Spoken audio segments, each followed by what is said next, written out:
people don't seem to realize that you don't create a legacy for yourself, the week that you're dying. No less than you don't create valuation for a company the week before you want to sell it. You create valuation every day, so you get more profits. And when you do want to sell it, it's already valuable. So I maintain that every day a page is being written in your life. The question is the page blank? Is it a new page or an old page? Is it a repeat page, or is someone else writing it? Hey, it's Rocky. Welcome to Richer Soul. Today's guest is Dr. Alan Weiss, who's going to share his wisdom on living the ultimate life.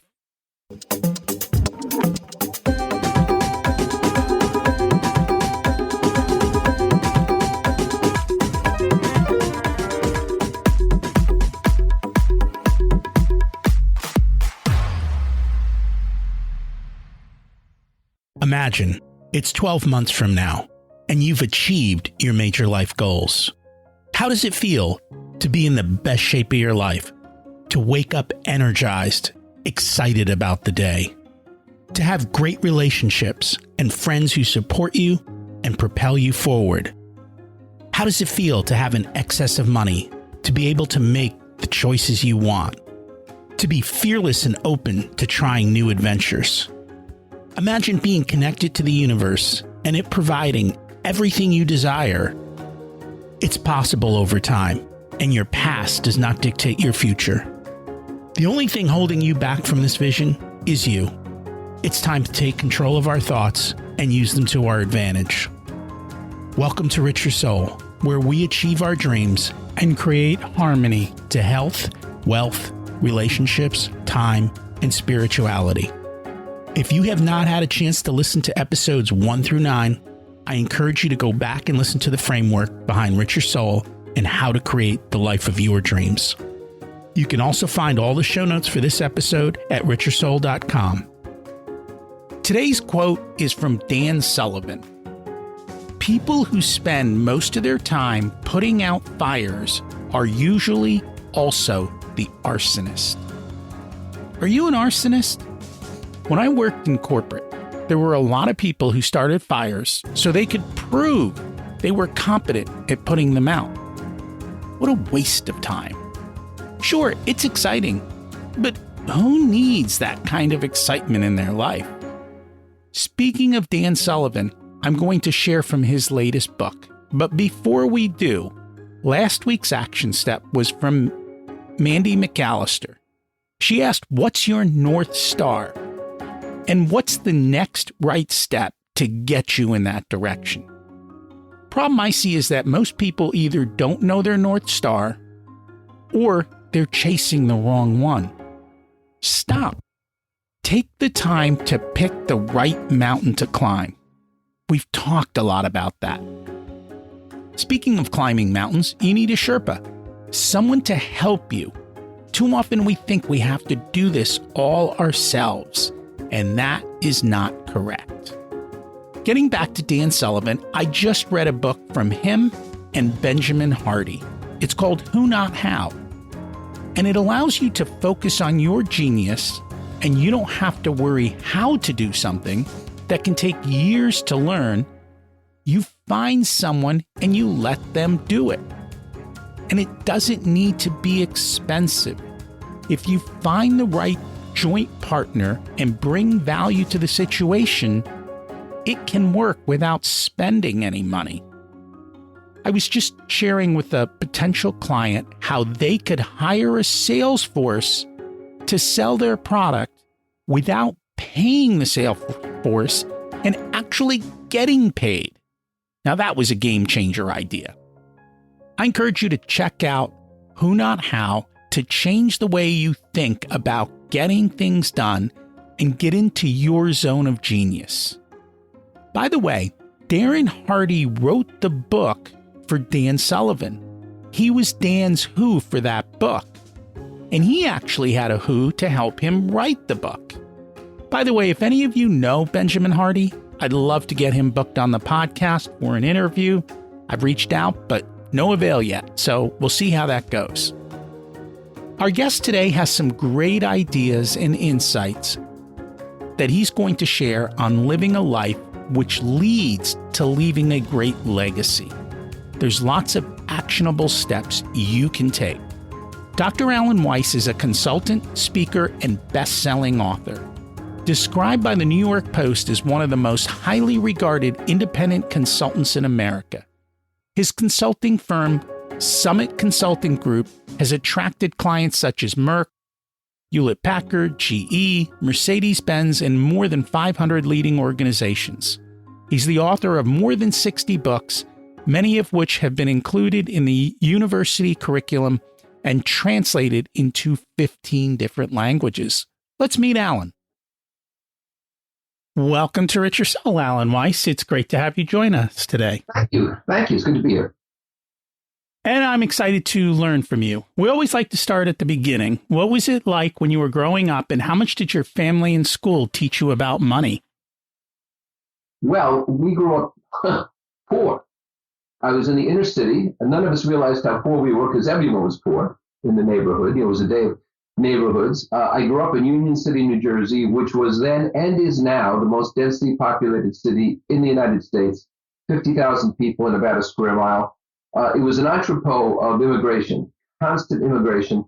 And in the 50s, when I was 10 years old and thereabouts, the Cuban immigration saved the city because these people came in and opened up shops and entered schools and entered life, and they really saved the city. Before they then moved out and other people came in. So what I knew, I finally understood, I didn't have too much money because the bill collectors used to call our house. My parents used to hang up on them. I remember a fight my parents had over how to raise $40 for the rent. My father wanted my mother to borrow it from her friends. My mother was humiliated and wouldn't do it. And it was like that. So, but I realized you could still get along, without any money. And that's what happened. And the same thing in grammar school. All of us were about in the same boat. I remember once one of the kids' fathers bought a new car, a new Chevy, and we didn't believe him. Nobody bought new cars. You bought used cars or you stole cars, but you did not buy new cars. However, I will say this, that my grammar school education, I can still remember every teacher's name, was profound. It was a day of discipline. On the day when the parents believed the teachers, not the kid. There were open houses that the parents came to at night. Teachers came at night so working parents could be there, not like today. And I learned to read and write. And today I've published over 60 books in 15 languages in the Speakers Hall of Fame. And that's what ultimately was to propel my career. So I am indebted to my grammar school education. Sounds like you had a wonderful education. And I know back then, the way that they taught, and as you said, expectations were considerably different. And that has kind of changed dramatically. What are your thoughts on education today? Well, education today at the primary and secondary level is a debacle. Online learning doesn't work. Teachers pass initiatives, the teachers' unions, just for the teachers, not for the kids who are their real customers. The head of the largest teachers union, Randy Weingarten, makes $500,000 a year before perks. The average teacher makes $60,000. So that's an 8-to-1 disparity right there. Never mind the executive suite, right? But worse is we're teaching kids the way we did 200 years ago. We warehouse them by age. We don't let them advance based on talent. And we insist on crazy things like new math instead of just learning the multiplication tables, which is far easier and far more effective. And so we're not producing kids who are highly educated and who don't have a great curiosity to learn. And that's a shame. So the college situation is better, except for the propaganda that we get from most faculties. But in primary and secondary school, we need to change the funding because they are funded on local property taxes. So you live in an affluent community, you have good schools, people come there. When people come there, it raises the housing prices, which raises the taxes, which creates even better schools. We need to redistribute that money to the inner cities. Everybody needs a fair shot, and right now they're not getting it. It's a big problem, and there's a lot of different political factions in place, and so it becomes very difficult to be able to do much about it with everyone fighting instead of kind of taking action and moving forward. Well, every kid who doesn't get a decent education in 15 years is a social liability. They're on drugs, they're alcoholics, they don't have decent jobs, they need social help. The old saw is, if you think education is expensive, try evenings. So true. As you've mentioned, you've written over 60 books. You've spoken all over the place, but there's one state I heard that you haven't spoken in. What's up with North Dakota? I've been to 60 some odd countries and 49 states. I will not go to North Dakota. And if you wonder why, just watch the movie Fargo, and that should answer all the questions. I don't know how true it is, but hey, to each their own. You were also on Jeopardy. How did that go? Well, not well. I tell you, my wife kept getting me, asked me to try out because I'd sit here at home, like most of us, right? And I'd answer all the questions. There was no pressure, so I'd answer all the questions. So I was out there on business, and I got into a tryout session. At the time, they took 55 people, folding chairs, and they gave you a test. And then they went off to mark the test, and they would tell you who survived that part. And the guy on my left, I remember, I said, "What do you do?" And he was a professor from Ohio State University. The guy on my right, who had a torn T-shirt on, told me he had just gotten out. And I said, "Gotten out of where?" And he said, "Prison." So this was the eclectic group. So they came back and they said, "If we don't read your names, stay." So they read out all these names, and 12 of us stayed. And then they put us through a mock Jeopardy contest with a bell that we would ring. And they narrowed it down to 6. And they said, "All 6 of you are good. We'll be in touch." So a year passes. And they do get in touch after a year. So I go out there and you bring 5 different changes of clothing in case you keep winning, because they shoot everything in one day. And I was chosen for the first round. So I went against the existing champion and somebody else. The other guy was a dancing waiter from Iowa. And the problem was I still knew all the answers, but I couldn't get the choreography in. In other words, you could only buzz in when Alex Trebek was on the last syllable of the answer, or when this light you can't see at home around the screen goes off. And it was very hard to keep in sync with that. So the dancing waiter beat both of us. He had great talent. And I went off Jeopardy after one try. But I did win a color television, which we gave to my mother-in-law. I won about a gross of push-on nails, fake nails. And I won 1,000 flushes, which you can imagine what that is. I didn't know they gave out all the other prizes too. I guess lousy with prizes. That is interesting. So you mentioned your wife. You've been married for over 52 years, correct? Yeah, we were married in 68. So what is that, 53 years? Yes. So what's the secret to a long marriage? Half of marriages don't make it. Well, somebody asked my wife that not long ago. She said, "Look, there are great highs and great lows, and the rest is okay. And you have to get comfortable with the okay." So now I sign my notes to her, "Okay, Alan." But the thing is, it's like Christianity. It's charity and forgiveness. It's forgiveness and tolerance. So I think you have to understand that you need your own interests, you need overlapping interests, and then the other person needs their own interests. And if you can do that, you can get through anything. And so my wife has been my greatest mentor. And, we go out to eat every single night, 7 nights a week, and we debrief. I tell her what my day is like, and she'll give me 10 minutes advice, or the whole meal is advice. And she'll tell me what happened on the board she's on. I'll do the same. We've also traveled extensively. One of our, common loves is travel and the theater and so forth.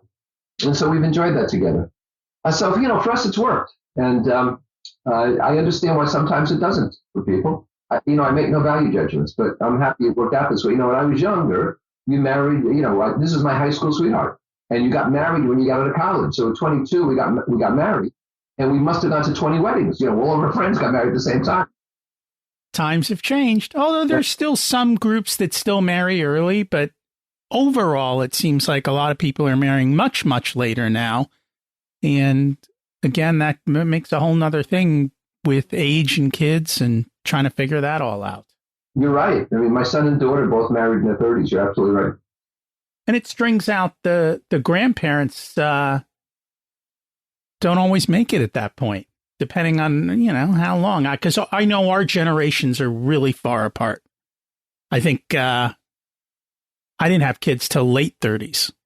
And so, of course, when my kids have kids, I will be much older. So they don't get to always see the wisdom of generations. Well, it's important. I mean, you're raising a very good point. We have 12-year-old twin granddaughters.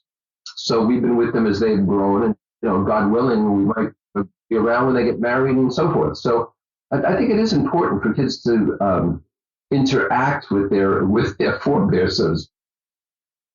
And it's very different second time around, meaning you behave one way with your kids, you behave a different way with the grandkids. And you're a little bit wiser, I think, come time with the grandkids than you are necessarily the first time through. Well, it's also the fact, Rocky, that you can send the grandkids home. That is true. That you can. So we're here to talk about your book today. What inspired you to write the book? Your legacy is now. Life is not a search for meaning from others. It's the creation of meaning for yourself.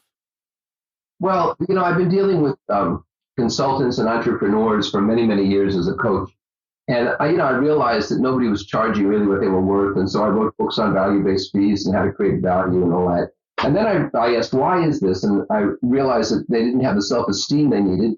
Then I started writing about self-esteem. And I said, well, why is that happening? And then I realized that they were afraid. And so I wrote my last book prior to this was called Fearless Leadership.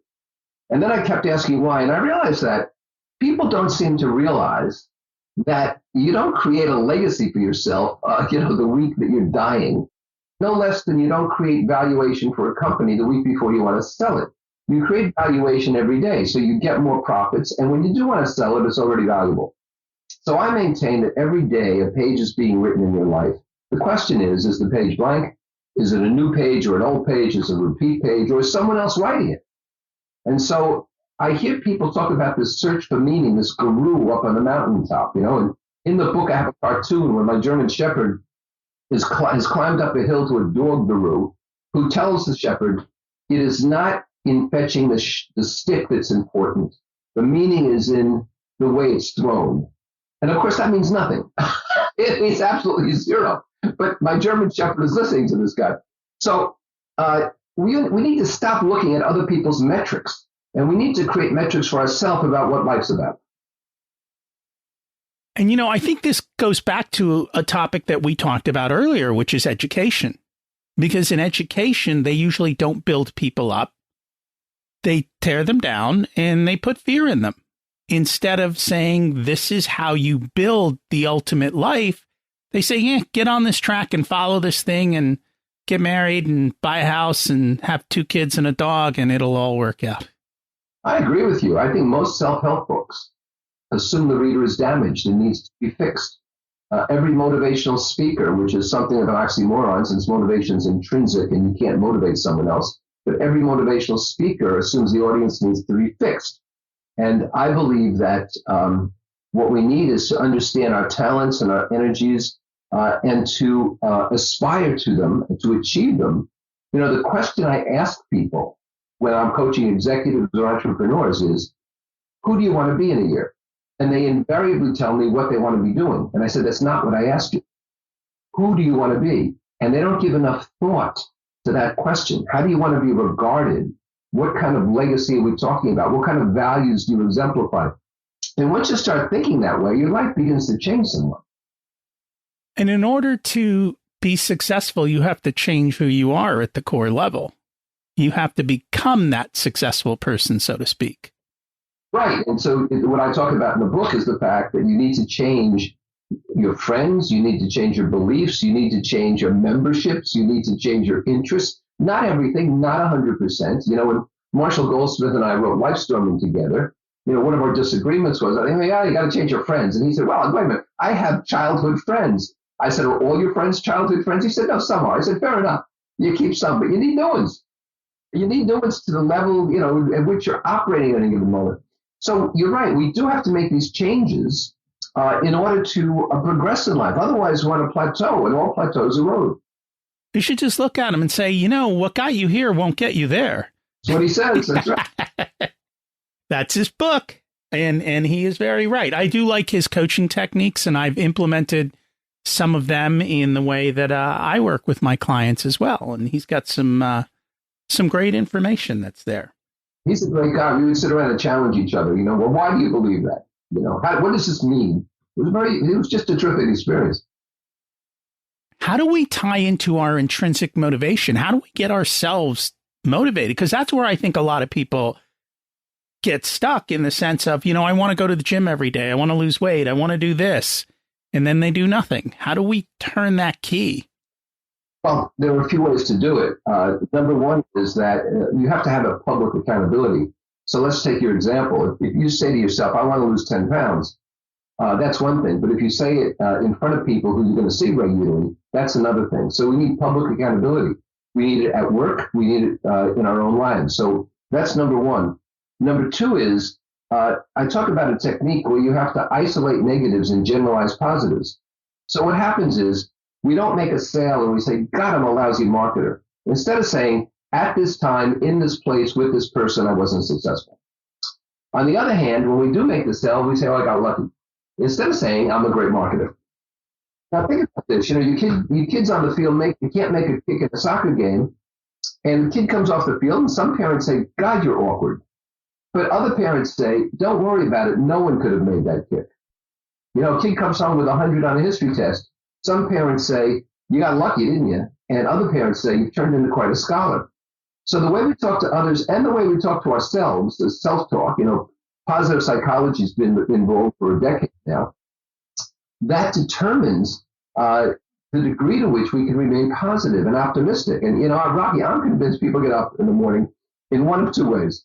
Either, what a great day, I can't wait, I've got value to give, I wonder who I can give it to. Or, oh, God, the mortgage is due, I got to talk to this person, I hate this. There's things that I just got to, it's another long, slow crawl through enemy territory, you know. But you determine that. We're in charge of that. At the end, we are in charge. In soccer, we had a saying, we're either going to win today or learn. And so, you know, either you win the game or you learn something new. And the more things that you learn, the better you become. And then over time, you become a winning soccer team. There are two equally poor extremes. One extreme is I have no control over my fate. You know, it's sort of a Calvinistic predestination. Doesn't matter what I do. The fates are going to take care of me. It's in God's hands, right? The other part that's horrible is to say, I control everything. And this is the world of the motivational speaker and the book, The Secret, and everything else. You know, don't worry, you can control everything, which isn't true either. And so life's about reciprocity. I can't control the weather, but I can reschedule things and go inside. I can't control the IRS and taxes, but I can hire a good accountant and minimize legally what I have to pay. So we have to understand that there's external control and internal control, and they interact. That they do. So I'm going to kind of take a step back. One of the things I saw in the book is it says it's not merely about smelling roses, but more about understanding why people enjoy smelling roses and why we take them for granted when they're not in a vase directly under our noses. What did you mean by that? Well, I believe in spirituality, and whether you're religious or not, I think it can be spiritual, which I define as being connected to the world around you. And so I'm always asking why. And if you think about the fact that roses are, at least for most people who don't get stuck by a thorn, roses are delightful because they have such a nice aroma. Should you be surrounding yourself with better aromas, as a metaphor? Ask yourself why you see certain things happening, and you begin to understand that there's a connectivity. You know, when my dogs go out in the yard, they go out in the morning, and you can see them thinking, oh, my God, the yard is still here. How great is this? The yard is still here. And if the gate's open, they don't run up there and do a risk assessment. They run through the gate, you know? And so I think we can learn a lot from what's around us, but we have to ask why things happen the way they do, not just between people, but in nature. And we don't take the time to do that. And so we take so much for granted that we don't really appreciate the wisdom and the beauty that's all around us. Why do you think we do? We don't. Well, like, why are we in this hamster wheel? Why aren't we slowing down and smelling the roses? We're in too much of a hurry because we feel we're losing ground. When you don't have high esteem, when you feel you have to search for meaning elsewhere, you're constantly trying to move and figure out where to go and who to listen to and what to do. We're using the wrong metrics. You know, I have a phrase, TIAABB. It means there is always a bigger boat. Stop worrying because somebody has a bigger boat. Enjoy the boat you have. And so we fall victim to pyramid schemes, get rich quick, to pyramid network multi-level selling schemes, which are crap because people want to get rich quick. instead of putting in the discipline and the hard work to get there. And so we're on the hamster wheel because, like this poor hamster, we want to keep moving, but we don't notice the cage is still in the same place. And I've talked about that in the past. You know, if people are looking for happiness in a vehicle, they may be happy the day they pick up the car, but a week later, it starts to get old. And a year later, there's a new model and all of that goes away. So you've got to find the happiness within you instead of expecting it to come from all of these things. And the other thing that I've constantly struggled with is I tell people, I can teach you how to become wealthy, but I can't do it overnight. It's going to take 10 years for you to build your wealth. But everyone's willing to give me money if I can teach them how to do it this weekend. But nobody's willing to pay or put the time in to learn how to do it over 10 years. And the reality is you can do it over 10 years. And it's a struggle that I've dealt with people, and I don't know what to do about it sometimes. Well, the first thing I'll say is, just going back to your example about the car, there's a lot of people feel that way about their partners. You know, they're not as enchanted next year, and then they want to trade in for a better model. And that's a shame. And that's why there's that 50% you talked about in terms of marriages. But the other thing is, you know, I tell people all the time that you can't learn to ski by reading a book. Similarly, you can't learn to ski from an instructor who's sitting in the chalet with a brandy telling you what to do the next morning on the mountaintop. You need an instructor who's 6 or 8 yards ahead of you doing what you need to be doing. And there are too many coaches out there who have absolutely no track record of success, with the exception of selling themselves as a coach. There are too many people on the internet trying to teach you how to market when they've never marketed anything successfully other than their own particular scheme. So you have to do things. You have to participate. And reading a book will not teach you even how to ride a bike. There's an experiential aspect to life. And as you point out, that includes, if you choose to, make a lot of money. And then that is a choice. And you have to choose whether or not you want to do it. And if you don't, that's fine. I don't begrudge you for not choosing that. Just don't be upset that you don't have it at the end of the day, right? That's all. Say, hey, this is not important to me. Then live in congruence with that and be okay with it. And it's very true what you say about coaches. And it's the same thing with, I find, even finance people and some of the others. The people who are the best at what they do are usually not the best at marketing and sales. And usually the people who are best at marketing and sales aren't actually good at the service they provide. And to find that rare person who does both well. So I think people struggle because they get stuck by the marketing and sales, or the person who doesn't know how to market and sell their skills has struggled getting the other person to see their value. Well, what you're really talking about is process and content. So there's a process of selling and marketing, but then there's the content of what you're selling and marketing. And those are indeed two different things. And I think that, you know, people have to understand that life is about learning, that it's not static. And what you said before, you know, if you have a defeat, it's a learning opportunity. They study defeats in the military colleges. So it's not, you know, let me put it this way. Life's about success, not perfection. Perfection kills excellence. And that is true. But most people get stuck and they're like, well, if I can't do it perfectly, or if I don't know enough, I won't take the next step. So how do we get over that? That's an esteem issue. And the esteem issue is that you're afraid to be critiqued and you're afraid to be vulnerable. You know, I have something called the lobster principle. No one knows. I love lobster. And there's a myth that the big ones are tough. They're not. As long as you steam them, they're great. But no one knows. You know, we just put a rover on the moon, on Mars, but we still don't know how long lobsters live. We have no idea. They found an 80-pound lobster at one point. They found another lobster, I think it was 100 years old at one point. And thank God they returned these creatures. There's something called a quahav, which is a big clam we have in Rhode Island. It lives in cold waters. They found one 500 years old alive in the Arctic. They live in cold water. So what a lobster does, though, it has an exoskeleton, and it sheds its shell, it molts, and it hides because it's vulnerable. But then it grows larger, gets a bigger shell. Well, after a while, it's pretty much impervious to predators. So it gets big enough.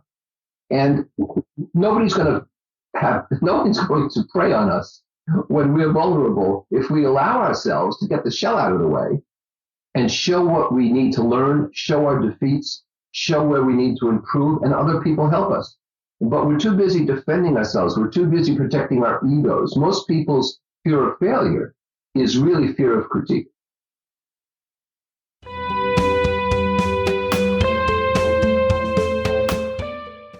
Today's episode is sponsored by Profit Answer Man Podcast. Did you know that most small business owners hate looking at their financials? It's one reason they may struggle with business success. The Profit Answer Man podcast helps them ensure they are profitable and can pay their employees and weather the storms we all have to face. It's built on the Profit First methodology of pay yourself first. The Profit Answer Man podcast is a must listen to for every small business owner and anyone who wants to help them survive and thrive. Check it out on your favorite listening platform.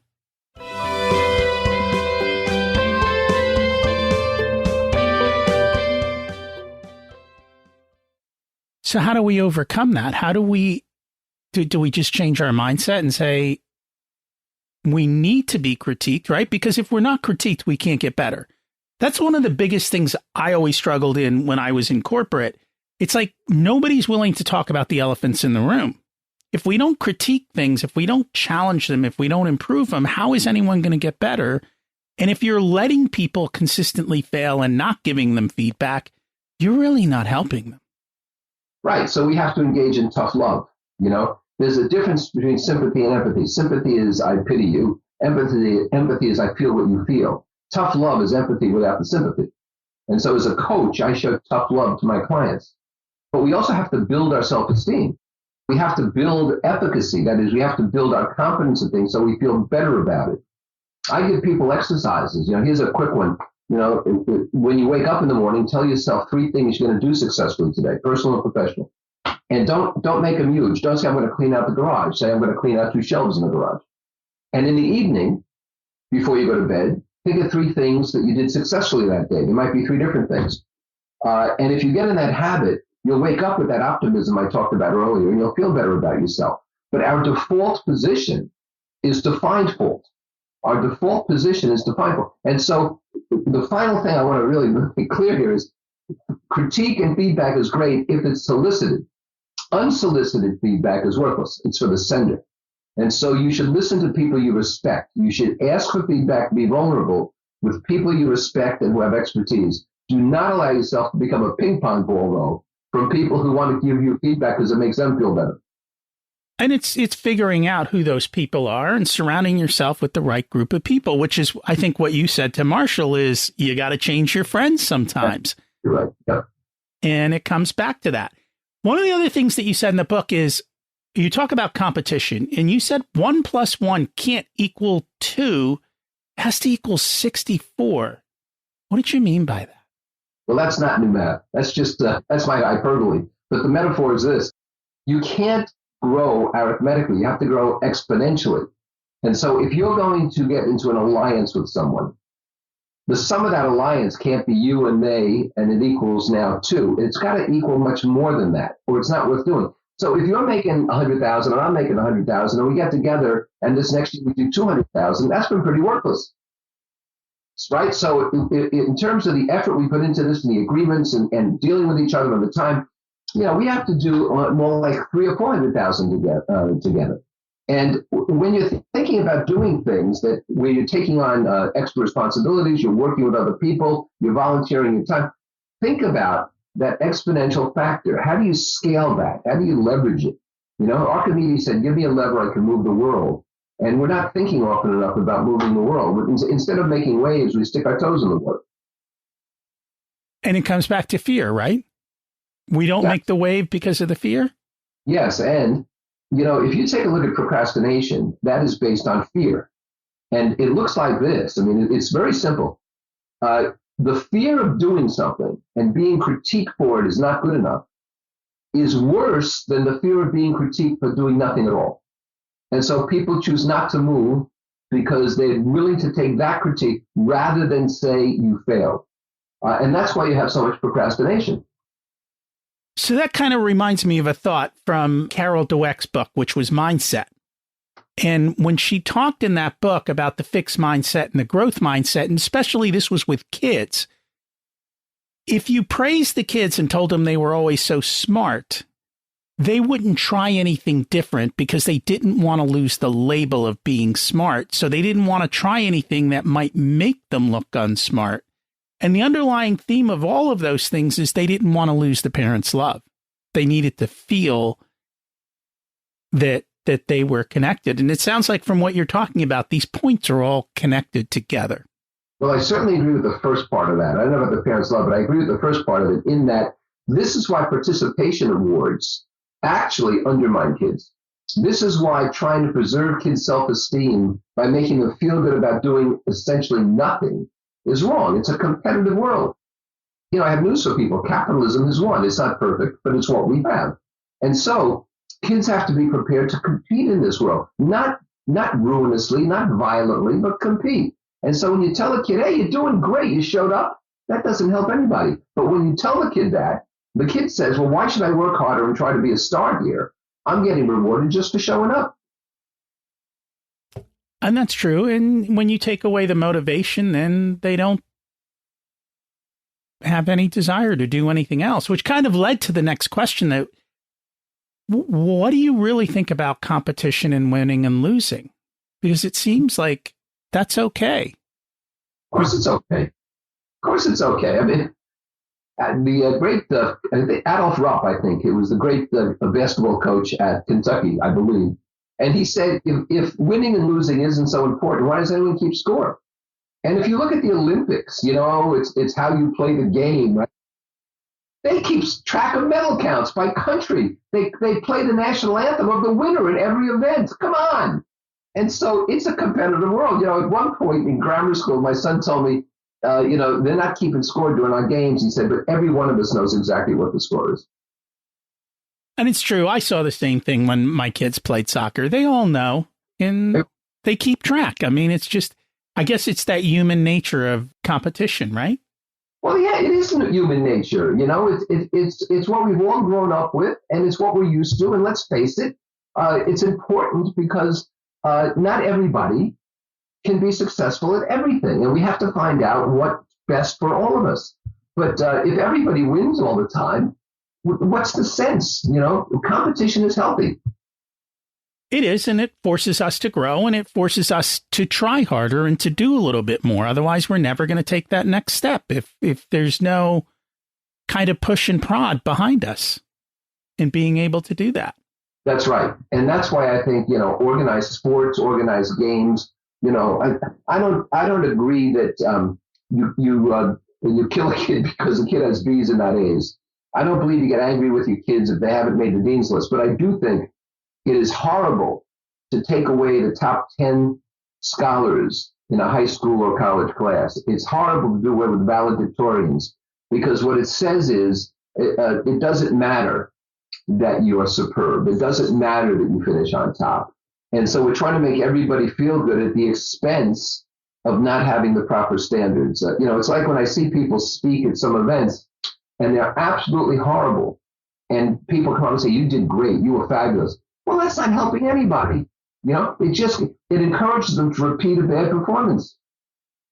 That it does, which comes back to what I talk about in corporate. You know, no one wants to talk about the elephant in the room, unfortunately. And I think we need to do that in a productive way and to be able to do that. One of the things that we always like to talk about on the show is money. And the question that I have for a lot of people, and it comes up a bit, especially in some of my masterminds, is how much is enough?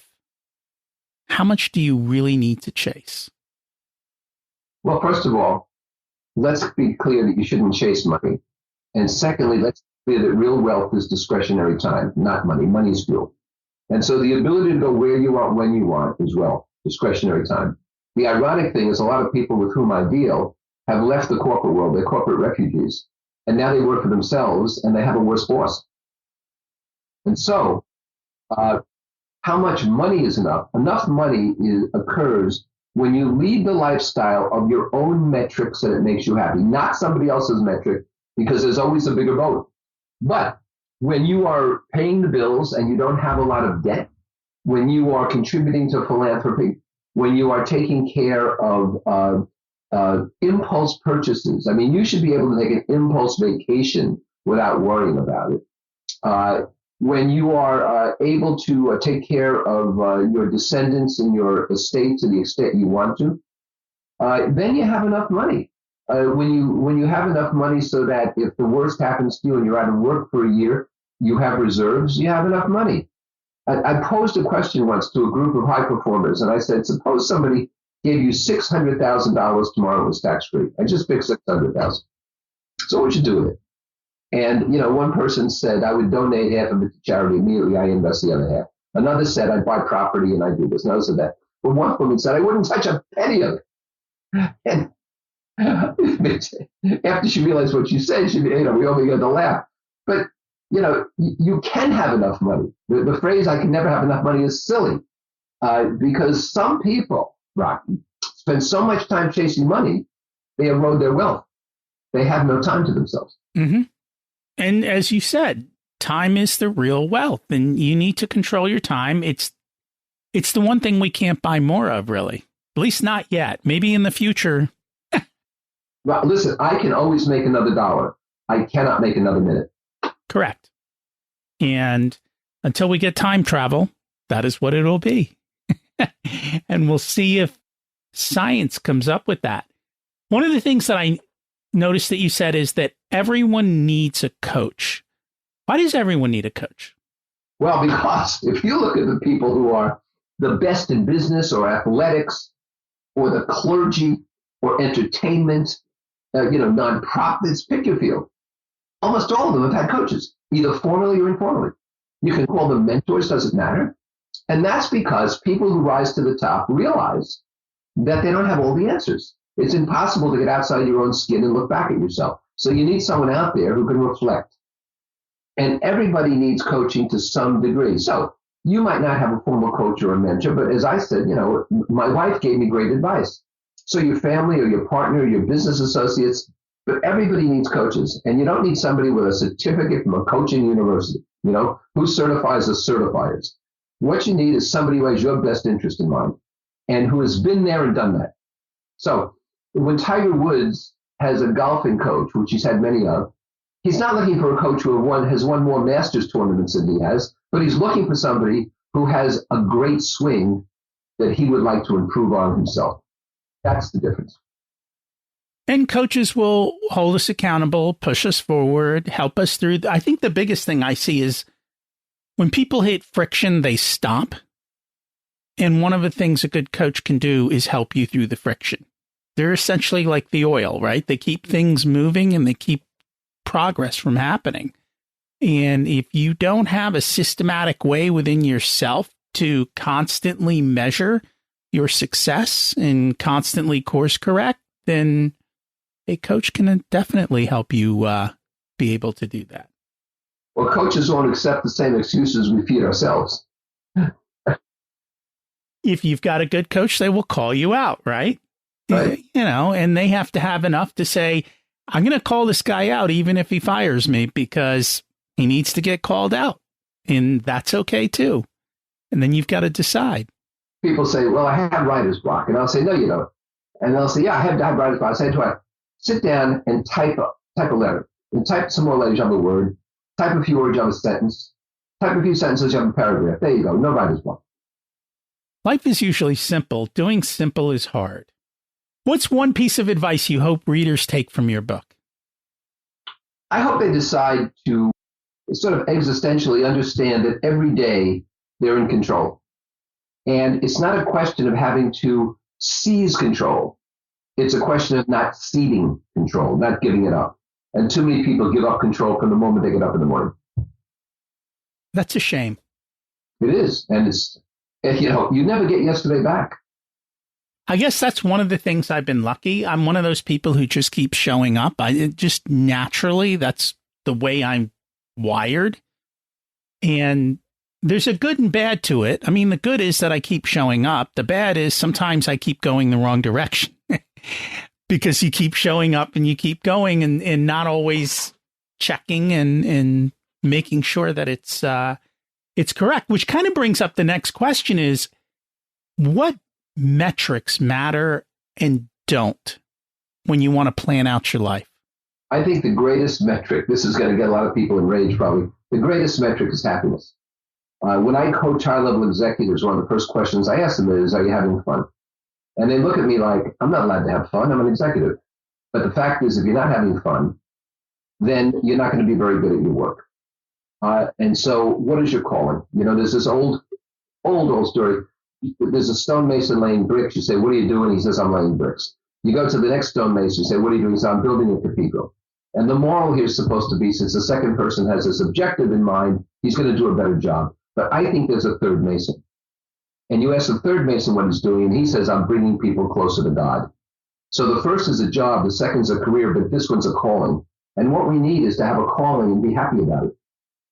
And that's very true. One of the things that I find in corporate, what happens more often than not, is they move people around to wherever they think they want them, and you put the wrong person in the wrong seat.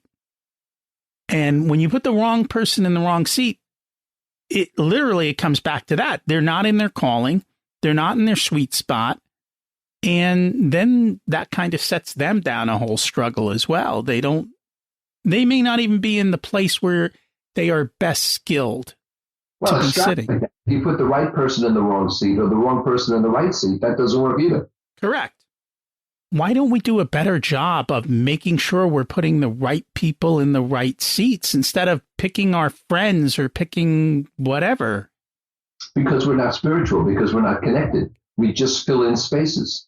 We move people along, square peg into square opening, round peg into round opening, and so forth. And we don't really think about the longer term or what's best or whether people will be happy and whether they'll contribute. So we look at quantity and not quality. We look at task and not result. And one of the biggest problems that I've found in my entire consulting career is that people look at task and not end result, and they look at tactics and not strategy. You know, you said before, I'm up and running, but I might be running in the wrong direction. Unless you know the direction you're going, your tactics can't be good. You know, there's a phrase that says, unless you know your port of call, no wind is a good wind. So you have to know where you're headed before you can decide how to get there. What do you wish all your coaching clients would ask you? I wish they asked me for the honest truth. So when you say that, you mean real feedback, not sugar-coated, or is it something else? I wish they would ask me the real questions that are bothering them. You know, instead of saying, for example, tell me how this chapter looks and do you think I should add anything?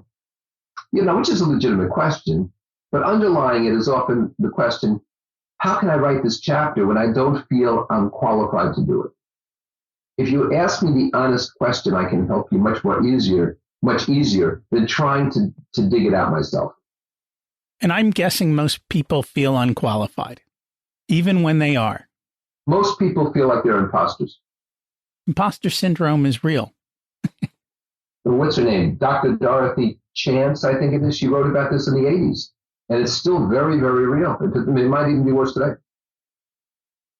I noticed you equated happiness to fun. Mm-hmm.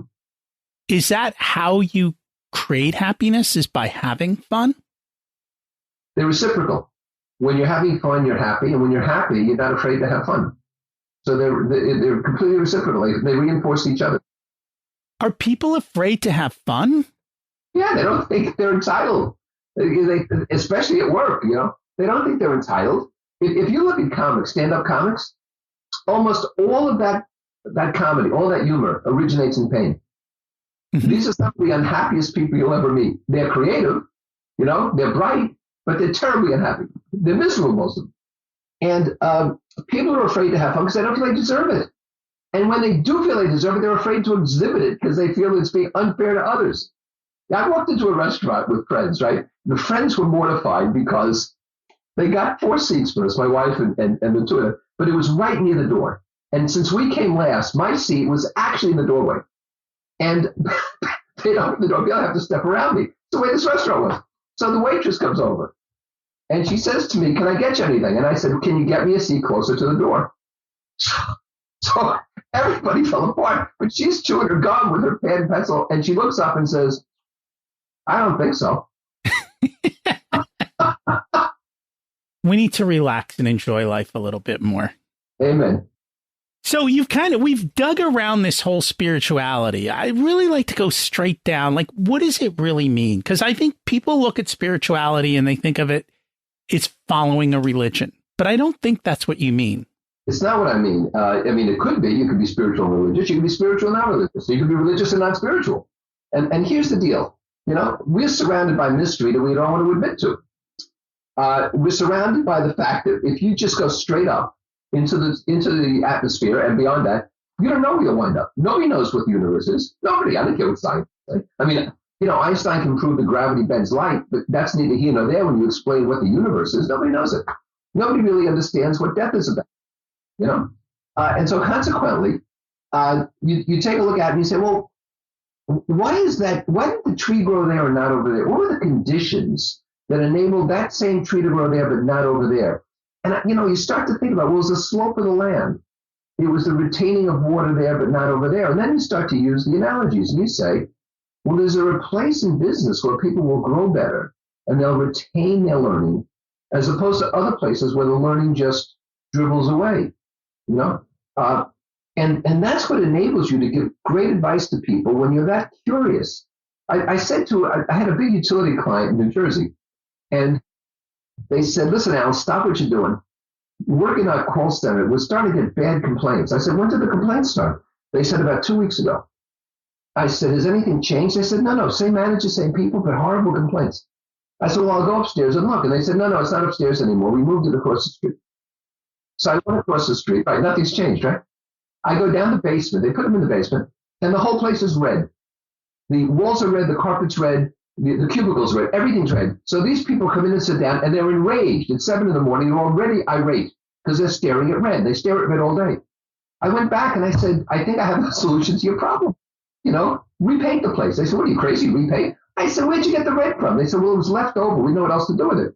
I said, these people are totally pissed off. I said, repaint the place. It'll be fine. But see, you've got to look at the gestalt, right? You can't just, well, the manager's changed. The people, they're getting different complaints. There's no training here. That's not it. You look at the gestalt and you say to yourself, okay, what am I taking in here? And when you look at the whole picture, you're in a lot better position to help people. How did they miss that? How did they miss that? Listen, I could fill up the next 3 hours here with stuff that people miss, which they never should have. I saw a company that had bad product, attributed it to something else. And so when they got complaints, they took back the bad product and sent 2 more bad products to make up for it. I've actually seen this, And so you have to understand that people miss things because they don't have coaches. They don't look at the gestalt. They're not spiritual. Their nose is pressed up against the glass, or they're running in that wheel you spoke about. That's why. Yeah, I did a LinkedIn Live the other day about complaints and how these companies don't listen. And they don't, just a simple I'm sorry and a coupon and you can solve life. But instead, they act like, and it's getting worse, I think. I don't know. Well, it's getting worse because, Nesbitt was right back in the 80s in megatrends, high tech, high touch. And we've gone much too far to high tech. We need more high touch. And he's starting to see this come back. Like you go online to make a complaint or something, but they'll have a live chat with someone, which is using high tech for high touch. But the problem is we're dealing with too many machines. We're not dealing sufficiently with each other. Some of those chats, unfortunately, are AI driven. And so they're not actually having good touch. Right, you can tell that pretty rapidly. Once you ask a substantive question, you know immediately what's up. In fact, if you ask those, are you a robot, they will admit it. Yeah, they're programmed to. It's like if you say to a cop, are you a police officer? They have to admit it. It's the law. And that's the same thing I find, like in today's world, LinkedIn marketing has gotten so bad. People they connect with me and they start selling me. I'm like, and it's not even real. Like I know that the person selling me all of a sudden is using a standard AI driven protocol. I'm like, you're not listening to anything I'm saying. Right. And I see the same thing in companies when it comes to customer service. So like I get off the phone with somebody, they're like, take a survey. And they ask me all about the person that I talk to. Okay, the person's wonderful. The problem is corporate sucks. And that's the reason I'm on the phone with this person. And I had to spend a minute and a half trying to get through your stupid automated system with you trying to tell me that I'm a fool and that I should go on the internet and do this and do that. But they don't ask for feedback about management. It's almost like they're afraid to get feedback on the real situation. Well, they keep telling you the calls are recorded for quality purposes, but apparently nobody ever listens to them. Are they actually recorded for quality, or are they recorded for security, meaning that they have a track of if something went wrong? Well, I think they're recorded for legal reasons, but they tell you they're recording for quality. That's the recording. That's what they tell you. Right. And we all know that's not true. No. There's a lot of those things out in the world, aren't there? I'm sure you've seen a million. But let me give you an example of spirituality, if I might. Yes. I just looked in my yard here, and there's a squirrel sitting in the lawn, and he makes his living over here at my bird feeders, right? And a big rabbit just hopped by him. And I said, now, the squirrel didn't move, and saw the rabbit didn't move. And I said, okay, they're not competitors, And I said, and rabbits won't eat bird food. And I realized the rabbit's on his way to my garden probably to try to get something out of there. But, there's an example of my saying, well, in organizations, if you got a squirrel and a rabbit, why are they competing with each other? Why are they casting aspersions at each other? Why can't they realize that they're living their own lives there? They don't have to, even if they're not symbiotic, even if they don't have to help each other, they can simply live their own lives in the organization. But too often, they say, oh, God, that's a squirrel. You don't want to deal with a squirrel. So I live near Gettysburg. And, yeah, they talk about stories of during the war, the North and South would fight all day. And at the end of the day, they'd stop fighting. And there was the one watering hole. And both sets of soldiers from both sides would come together, get their water, and be civil to each other. Even when they would have dances between the North and the South and celebrations, like the leadership could at least have enough tolerance for their enemy to be respectful. It seems in today's world, our politics have gotten to the point where there's zero respect anymore, and nobody will talk to anybody. It kind of comes back to what you're talking about with the squirrel and the rabbit. We're not supposed to talk to each other. Well, we're in a land of identity politics, which is unfortunate, very unfortunate. That's what causes a lot of the polarization. I'll tell you something. I'm an expert on the Civil War, and I've been to Gettysburg 3 times, and Gettysburg changed the world. One battle there changed that battle, which changed the war, which changed the world. But what I wanted to point out is the fact that these soldiers you're talking about operated under a different kind of a code. In the 1863 U.S. Army regulations is a paragraph. I can't quote it exactly, but what the paragraph says is, just because men take up arms in the nature of war does not prohibit them from being moral and ethical human beings. That was in the U.S. Army regulations. Now today we have, weapons of mass destruction, and we have diseases that can be used. I wouldn't surprise me if they tried to weaponize weather at some point. It's a very different age. That it is.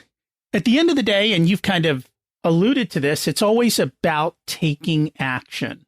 What's one thing people can do this week to move forward? If I may, I'm going to name 2. Okay. One is be aware of awareness. That is, who will you use to help you understand just who the hell you are? Who can you count on? Who can you ask?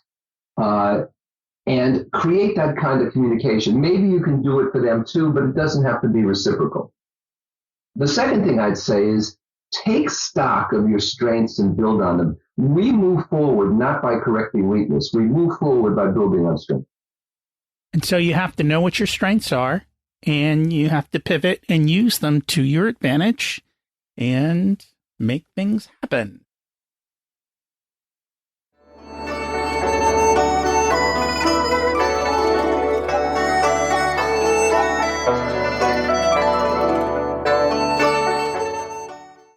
It's time to learn the secrets of life. What's your secret to living an abundant life? the feeling that the more I take care of myself, the more I can take care of others. And that's the airplane story, right? You got to put your mask on when they fall out and breathe before you can help the person next to you. If you are not strong, it makes it very hard for you to help somebody else. What did you learn later in life that you wish you would have learned sooner? That I have to keep proving myself every day. That takes a load off, doesn't it? When you're young, you think you know everything. As you get older, you realize you know nothing, and it takes a significant weight off. Very true. So that kind of leads into the last question. If you were to give an 18-year-old one specific piece of wisdom, what would it be? Never give up. That's it. Just keep going, right? Never give up. John Paul Jones, never give up. We have not yet begun to fight, whatever the naval aphorism you like. But most people lose out, not because they're beaten, but because they give up. And so you just got to shake yourself off, stand up, and be ready to fight another day. If people would like to learn more about your 60 books, find your information, I know you have a ton of information on the website. What's the best way for them to do that? The best way is alanweiss.com, ALANWEISS.com. I have free audio, free video, free text, free graphics. You can subscribe to several of my newsletters, which are free. You can get my Thursday podcast, The Uncomfortable Truth, which is free. And my blog is there, and that's free. So you're welcome to all of it. And I'm guessing it's all free because it's part of your legacy. Well, yes. And I believe that, the more you share, the more you get. So very true. Thank you so much for joining us today. I enjoyed it. Thanks, Rocky. Wow. That's a lot of direct, actionable advice, along with some of the reasons that we struggle. So here are the questions. What are you going to do differently? Who is going to help you? How will you stay accountable? We all have one precious life. Let's make the most of it. Ensure that we're living in congruence with the way we want and choose to live. This week's action step: be aware of yourself, take stock of your strengths, and build on them. That's truly the key to success. Remember, who, not how to get things done. You need help, get help. Find the people who can do that. And getting help might just be as simple as reading a book on a subject, or it might be hiring somebody to do something for you that you don't want to deal with, and that one step won't get done, which means the rest won't happen. So sometimes it's good to get through that friction of the things we hate to do. At the end of the day, life is supposed to be fun. And if you're not having fun, that's your responsibility to change it. Next week, we chat about financial literacy for her with Karen Acer. She's got some great information to share. Thanks for listening. Have an abundant week.